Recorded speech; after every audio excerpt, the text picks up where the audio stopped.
Please मेरे दोस्तों, थोड़ी छोटा गीत में छोटा सा लाचारी गीत दे रही हूँ। बहुत प्यारा लाचारी गीत है और आप लोग वीडियो को पूरा सुनाना है। जैसा लाइक कमेंट करके बताओ। आसान करने भाई सबसे निवेदन करती हूँ। बहुत प्यारा गीत है। बगिया बैठल बाची रैया तनी उड़ाई दना नदी। बगिया बैठल बाची रैया तनी उड़ाई दना नदी। उड़ाई दना नदी हो उड़ाई दना नदी। बगिया बैठल बाची रैया तनी उड़ाई दना नदी। बगिया बैठल बाची रैया तनी उड़ाई दना नदी। रुचि रुचि थारिया में भोजना परोसली। रुचि रुचि थारिया में भोजना परोसली। हमसे रूठल बा सजनवा तनी जेवाई दना नदी। हमसे रूठल बा सजनवा तनी जेवाई दना नदी। जेवाई दना नदी जेवाई दना नदी। हमसे रूठल बा सजनवा तनी जेवाई दना नदी। बगिया बैठल बा चिरैया तनी उड़ाई दना नदी। बगिया बैठल बा चिरैया तनी उड़ाई दना नदी। बगिया बैठल बा चिरैया तनी उड़ाई दना नदी। उड़ाई दना नदी हो उड़ाई दना नदी। बगिया बैठल बा चिरैया तनी उड़ाई दना नदी।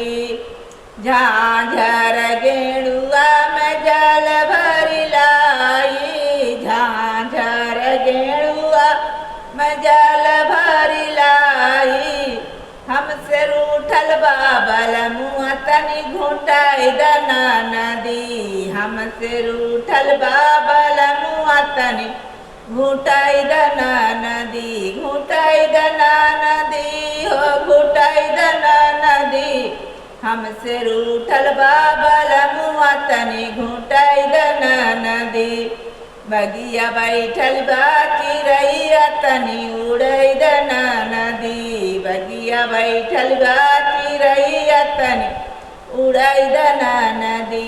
उड़ाई दना नदी हो उड़ाई दना नदी। बगिया बैठल बा चिरैया तनी उड़ाई दना नदी। बगिया बैठल बा चिरैया तनी उड़ाई दना नदी। लाई चिलवा गे कबीर लगायऊ। लाई चिलवा गे कबीर लगायऊ हो बीर लगायऊ। लाई चिलवा गे कबीर लगायऊ। हमसे रूठल बाबल मुँह तनी कुचाई दना नदी। हमसे रूठल बाबल मुँह तनी कुचाई दना नदी। कुचाई दना नदी हो कुचाई दना नदी। हमसे रूठल बाबल मुँह तनी कुचाई दना नदी। बगिया बैठल बा चिरैया तनी उड़ाई दना नदी। बगिया बैठल बा चिरैया तनी उड़ाई दना नदी। उड़ाई दना नदी हो उड़ाई दना नदी। बगिया बैठल बा चिरैया तनी उड़ाई दना नदी। बेला चमेली कसे जल गायऊ। बेला चमेली कसे जल गायऊ। से जल गायऊ से जल गायऊ। बेला चमेली कसे जल गायऊ। हमसे रूठल बाबल मुँह तनी सोई दना नदी। हमसे रूठल बा सजनवा तनी सोई दना नदी।